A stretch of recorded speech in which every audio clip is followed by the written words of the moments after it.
Hi everybody, welcome to our Thursday TNT. Now I'm just going to up front address a bit of an elephant in the room, and it relates to this post in Facebook yesterday by Richard Barrow in Thailand and similar posts made on his Twitter page, which have now gathered or collectively about over 200,000 views.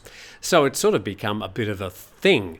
Basically, they've used one of Richard's photos and they've painted out the watermark along with a few other changes to the photo and posted it as their own on a story about the Yellow Line monorail. Now, it's not the first time that this has happened. It will probably happen again, and in some cases it's rife in parts of the media industry. This is obviously fairly blatant, and I've been unwittingly dragged into the situation with many mentions in the comments sections. Now, I won't address those right now, but I will get to it in a special video about this particular issue, because I want to make it quite clear that I've got nothing to do with the tiger whatsoever. I left there in July last year. I don't have any involvement with them whatsoever. I don't even have contact with the other management and haven't spoken to them except for a brief email about 3 months ago from Michael Kenner, who congratulated me on how the YouTube channel was going, which I appreciated.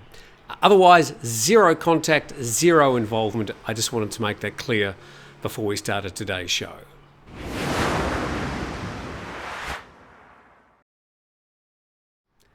And getting into today's news, we head to Phuket, and from Phuket-go.com, Russian shot while sitting in a car in Boat Avenue, Cheung Talay. Cheung Talay, an upscale suburb near the beach at Bang Tao in the northern part of the island. And there's a photo of the scene, and actually the victim is still sitting in the car awaiting for the arrival of emergency responders at the time. As we can see, it's out the front of the Anis Tapas Bar and Grill. A Russian restaurant manager has been shot while sitting in his pale blue GWM Aura Good Cat. 4 shots were fired into the windscreen. The incident happened outside the Anis Tapas Bar in Boat Avenue, Cheung Talay. The male victim has been taken to hospital. He's reported to be the Russian owner or manager of one of the adjacent restaurants. He's been named as 44-year-old Aleynikov Dmitry, and now.com reports that he was shot in the chest and his left arm, and that he was seriously injured, but his injuries were not considered life-threatening. And the gunman, reported as being foreign, made a swift getaway on his motorbike. He was dressed in a red helmet with a full visor and a green riding jacket, and police reported that they'd tracked the escape route of the gunman on CCTV and later found a riding jacket, runner's gloves and a gun that were dumped in a lake about 1 kilometre from the shooting location. And there we can see the 1, 2, 3, 4 shots fired, obviously at very close range into the driver's seat of that car. I think what will become an important issue on this is what was the nationality of the person who fired those shots, and of course if we can get to the bottom of the reason behind this particular hit. A lot of speculation, but at the moment it's just speculation. Moving on to our next story, a bit of a fright for some bus passengers yesterday. At the nation Thailand.com reports eagle-eyed driver saves 15 tourists from Bangkok bus inferno, and 15 tourists and their Thai guide had a lucky escape this morning when their tour bus was engulfed in flames as it left Bangkok for Ayuthaya. Ayuthaya, about a 1 or 2 hour drive north of Bangkok, a historical site, and registered with UNESCO, has a lot of old ruins connected to earlier kingdoms in Siam. And the bus driver, who's named as Kwan Chit, said he noticed smoke pouring from the luggage compartment at about 8 a.m, soon after picking up a Polish tour group from Bangkok Palace Hotel. Okay, so smoke pouring out of the luggage compartment doesn't look like it's a problem with the engine in this case. The bus had entered an elevated section of the Sirat Expressway in Chatuchak district when it caught fire.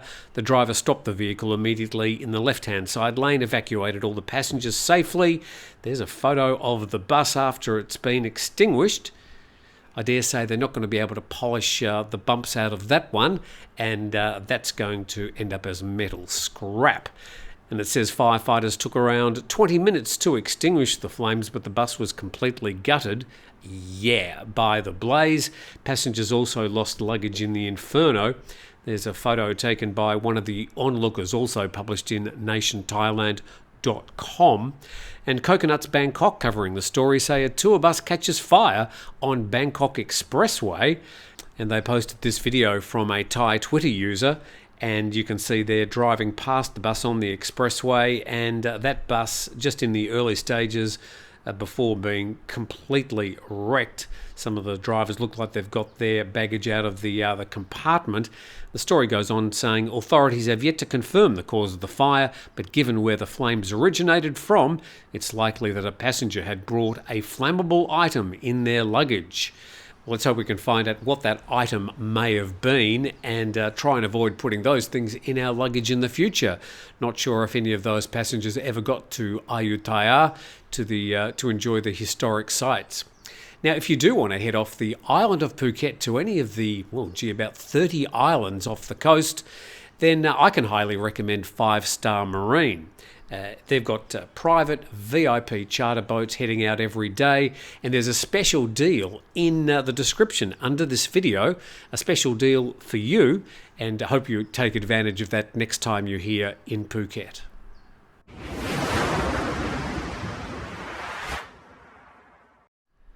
Moving on with our coverage, some of the main stories from around Thailand, and it's Thursday the 8th of June. We go to BangkokPost.com, and Conscript dies at a training centre. The head of an army training centre is facing an investigation following the death of a conscript the morning after he was reportedly punished for smuggling an e-cigarette into the centre. Understanding that e-cigarettes are officially illegal here in Thailand, although they're often used by many people, including, I'm sure, many of the senior army officers. And the Army General was responding to media reports about the death of Private Wanyawut, which some suggest resulted from arduous military punishment exercises. News reports cited a popular Facebook page called Big Krian, which stands for Big Troll, which quoted the results of an autopsy on the 21-year-old soldier. The results indicated the cause of death was a ruptured spleen. The autopsy result contradicted a statement by the military camp where the training centre is located, which insisted the soldier died from a pre-existing chronic disease. Now, this excuse is often used after these incidents in the initial response from the army. Sadly, all too often, and often proved to be completely spurious. Now, the mother has talked to his trainers and other parties about how he died, according to the Post. His mother, however, insisted her son didn't have any chronic disease. The soldier arrived at the centre on May the 16th and died last Sunday. And according to the General, we have to accept the truth no matter what, and if it really is our men's fault, then they will face disciplinary action. As for the family of the dead soldier, we will see what we can do to compensate them. Well, when it says they will face disciplinary action if they're found guilty, does that include second-degree murder? And finally, Army Region 1 later issued a letter expressing deep regret for the loss of Private Wanyawut, and it said an initial probe found he had not been assaulted, leading to his death. Well, this sort of bastardisation and bullying in the army training is well documented, and there have been a number of deaths over the years. Even the caretaker Deputy Prime Minister, is that right? Yes. Prawit Wongsuwon, the guy with all the fancy watches, he was documented in saying after one of the deaths, oh well, it's just part of army training and they should just get used to it. So that went down well, of course. Moving on to a little bit of political news now, and from Thai PBS World, Election Commission yet to consider Pita's alleged media shareholding, given how important this issue is, and they haven't got around to it yet. And the story says the election chairman said yesterday that Pita's shareholding case is still being considered by election officials who are to decide whether there are enough grounds to forward it to the Election Commission. Lately, Pita has admitted that he transferred the ITV shares to the other family heirs to prevent political elements from capitalising on the case to prevent him from becoming Prime Minister. Now, this young prospective Prime Minister, given what happened to the future party's Tanakorn after the last election over the same issue of media shares, would be putting himself in a position where they could be used against him. So I sort of wonder whether there's anything much behind this case. but the complainant believes there is. And the BangkokPost.com reports that the EC is yet to accept the ITV case against Pita, and the chairman said yesterday that a commission had not yet decided whether there are grounds for the allegation and whether an inquiry panel should be set up. So even they're prevaricating whether it should be formally listed as something that needs to be looked at by the Election Commission and then forwarded on to the Constitutional Court. And Mr. Rung Kray is, according to the Bangkok Post, a prolific petitioner, also known in other countries as a serial litigant, best known for bringing a complaint against then Prime Minister Samak back in 2008 for conflict of interest because he accepted a small sum for hosting a TV cooking show. The Constitutional Court agreed, and Samak had to leave office. Mr. Pita said on Wednesday that he was waiting for details from the Election Commission, and he did not think there would be any political accident undermining his bid to become the next Prime Minister. The investigation will start after the poll results are endorsed. Now, that could be mid-July. Adding that if the EC finds sufficient grounds to the allegation, it will forward the case to the Constitutional Court.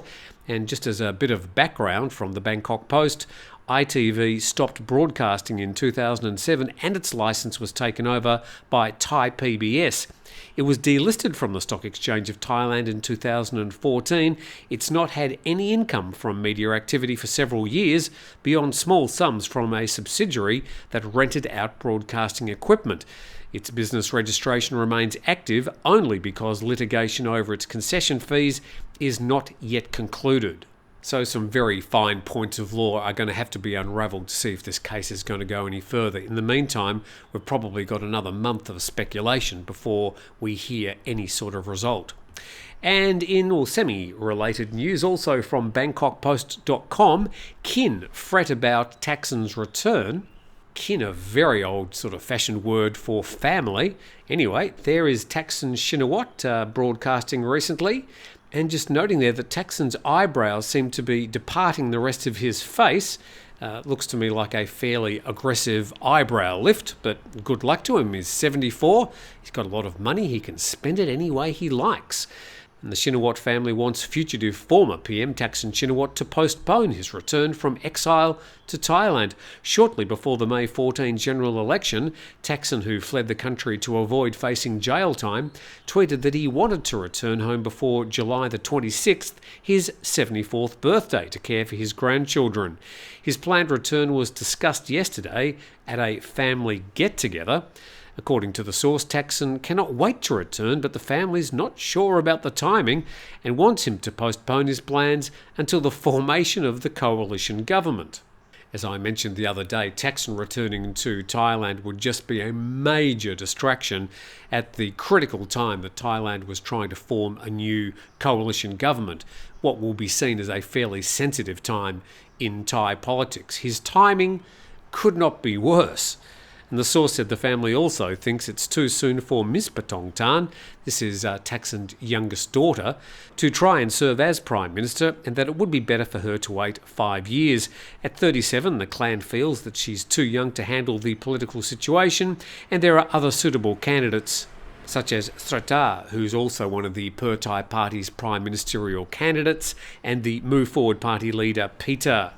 And Thaksin was overthrown by a military coup on September the 19th, 2006, while he was overseas. He's since lived in self-imposed exile, except for a brief visit to Thailand in 2008. He spent 17 years saying he will come back, and there are 18 records of him talking about his return. But I suspect this one is quite sincere, and he really does want to get back to Thailand at the age of 74, and that Bangkok Post report lists some of his alleged misdemeanours and the court cases if you'd like to have a further read. Moving on to Thai PBS World, and Myanmar's government asked Thailand to cut power supply to some areas. This follows a story we did a few days ago which talks about some of these border town casinos and their illegal activities having the power cut from the Thai side of the border. And according to multiple reports, a request was made via the Myanmar embassy in Bangkok for the Provincial Electricity Authority to cut the power supply from the Tak province to two specific locations in the Kayan state, namely Leleco and Shwekoko. Local news media such as the Irrawaddy report that the decision likely came after China's ambassador to Myanmar met with the current Myanmar Home Affairs Minister on May the 31st, during which the latter was urged to step up efforts to combat cross-border crime. Of the two locations, Shwekoko is infamous for its gambling activities, including physical casinos, the hosting of online casinos, scam operations and human trafficking. Yeah, all that's giving plenty of fodder to officials on both sides of the border and some NGOs as well. The location's widely known to be under the control of the Border Guard Force, led by a Burmese colonel, an organisation which splintered off from its parent, the Karen National Union, to cooperate with Myanmar's military and has been pro-military ever since. And then I love this particular paragraph, and some of you older people familiar with Monty Python will understand why. Current state's been a hotbed for combat and other political intrigue, as the parallel National Unity Government, the PDF, are known to have been allied with powerful ethnic armed forces such as the KNU or the Kachin Independence Army. So I'll put a link in the description if you don't know what I'm talking about to that particular video clip out of the life of Brian. And with that, thank you very much for watching. Hopefully you're a bit more up to date with things happening around Thailand. Big thanks to our sponsor, 5 Star Marine, and a special deal for you, the viewers, down in the description of this video. Also, while you're there, maybe you could subscribe to the channel as well. Thanks for watching. We'll see you tomorrow.